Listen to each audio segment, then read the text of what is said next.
Hi everyone, and welcome to Retail TouchPoints TV. I'm Debbie House, Editor-in-Chief of Retail TouchPoints, and I'm here today with David Landau, who's the Vice President Industry Marketing for Manhattan Associates. Welcome, David. Hi, Thanks Debbie. for joining me today. Thank you for having me. First, we're going to talk about some industry trends, and we're here at the NRF show. We're going to talk a little bit about that and some announcements, but the first thing I want to do is present Manhattan Associates with this certificate. David's Bridal, one of Manhattan Associates customers, won one of our customer engagement awards in the category of supply chain. So I just wanted to hand that to you officially on screen. Wonderful, thank you. We're thrilled to work with them. They're a great company. Yeah, they are a great company. So we're just going to talk a little bit about industry trends first. I'd like to get kind of your perspective on, just the retail industry in 2012 and what are some of the key trends that we should be looking at? Sure. I think there's two trends I'll highlight. Okay. First one is a little more evolutionary in nature. Mm-hmm. If you think about multi-channel retail and e-commerce in general, 10 years ago, it was just enough to stand up a website and try to sell the inventory any way you can. It was a pretty separate part of the business. Over the last 4 or 5 years, everything we've seen here at NRF and other shows is really focused on the cross-channel experience and how do you blend those channels and allow customers to buy online, pick up in store, and any combination there is. Right. I think in 2012 and beyond, that's no longer enough. It's no longer enough simply to throw inventory and throw labor at the problem. What you really have to do is find a way to meet that promise, but do it profitably. Mm-hmm. And so there's a couple different things to think about. It's no longer just enough to ship it from your warehouse or have enough extra inventory in the store. When someone places an order and they say they want to be able to pick it up at the store or they want it at their house, how do you know what's the best unit of inventory to get for that customer? Might it be the unit of inventory in the warehouse? Mm-hmm. Might it be at the store closest to them? Or might it even be from a store that happens to be 200 or 300 miles away from them? And I'll give you a couple of examples. If the price is the same across the board, it may make sense to ship it from the warehouse because that's the lowest cost to ship. It's the most efficient operation. It may be, if they're out in the warehouse, a store as close to you as possible because it's the lowest freight costs. What happens though if you've got excess inventory at one store across the country away and the store manager has already decided to go ahead and mark down that price, but you online have bought it for full price?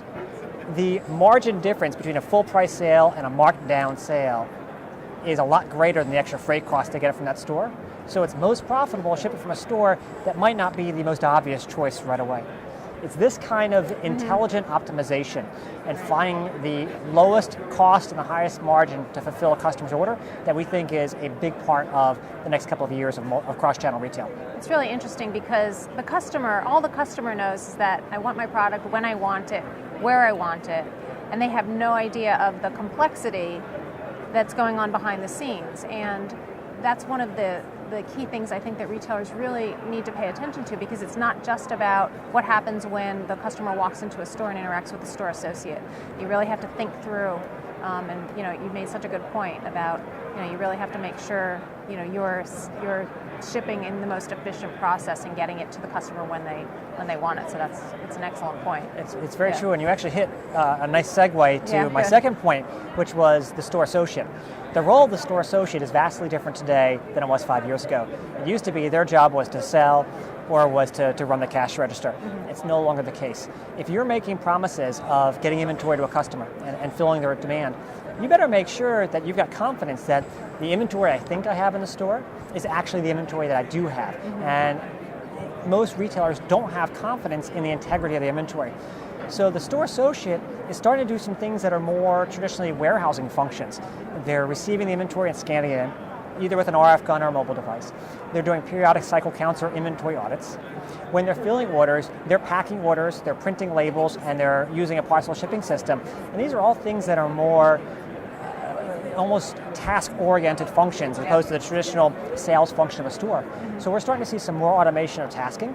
We're starting to see integration of labor standards like you would see traditionally in a factory or a warehouse coming into a store, given the increased again, automation and task orientation of the function in the store.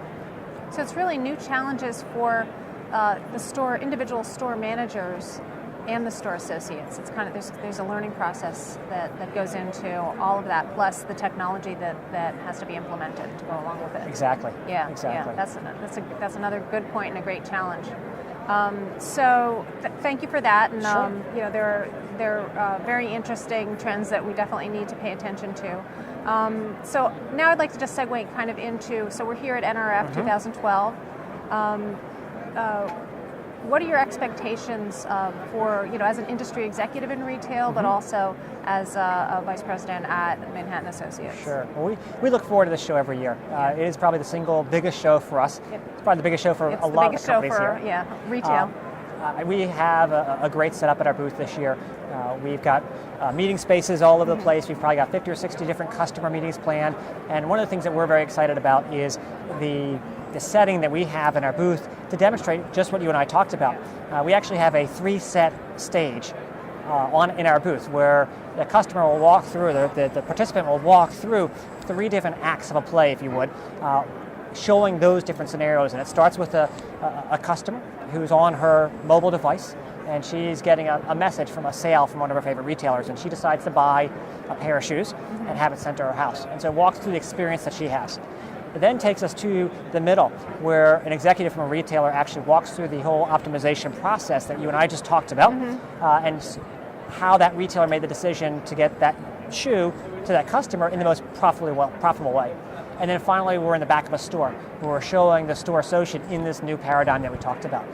We're very excited. Last year we had kind of a similar setup, a different story, and we had about 600 or 700 people come through over the course of a couple of days and watching the entire play. We expect a similar result today, which we think is great because it allows us to communicate our vision for retail and how we can help retailers really overcome these new challenges and these new opportunities. Great. Yeah, it's a good problem to have a crowded booth, right? Yes, it is a very good problem to have. So are there specific announcements that Manhattan Associates is making during the next few days that you want to just talk about briefly? I think most of our focus is on that set that we talked about. Selfishly, I actually have a presentation today at 3 o'clock, and it's really all around total cost to serve and optimizing profitability in the multi-channel retail environment. So we're looking forward to that crowd as well. It's a good topic and a good crowd. So those are the main 2 focuses for us right now. Great. Yeah. Well, thank you so much for your time today. My pleasure. It was great to speak with you. Good luck with the show. And thanks to all of you for joining us on TouchPoints TV. Have a great day.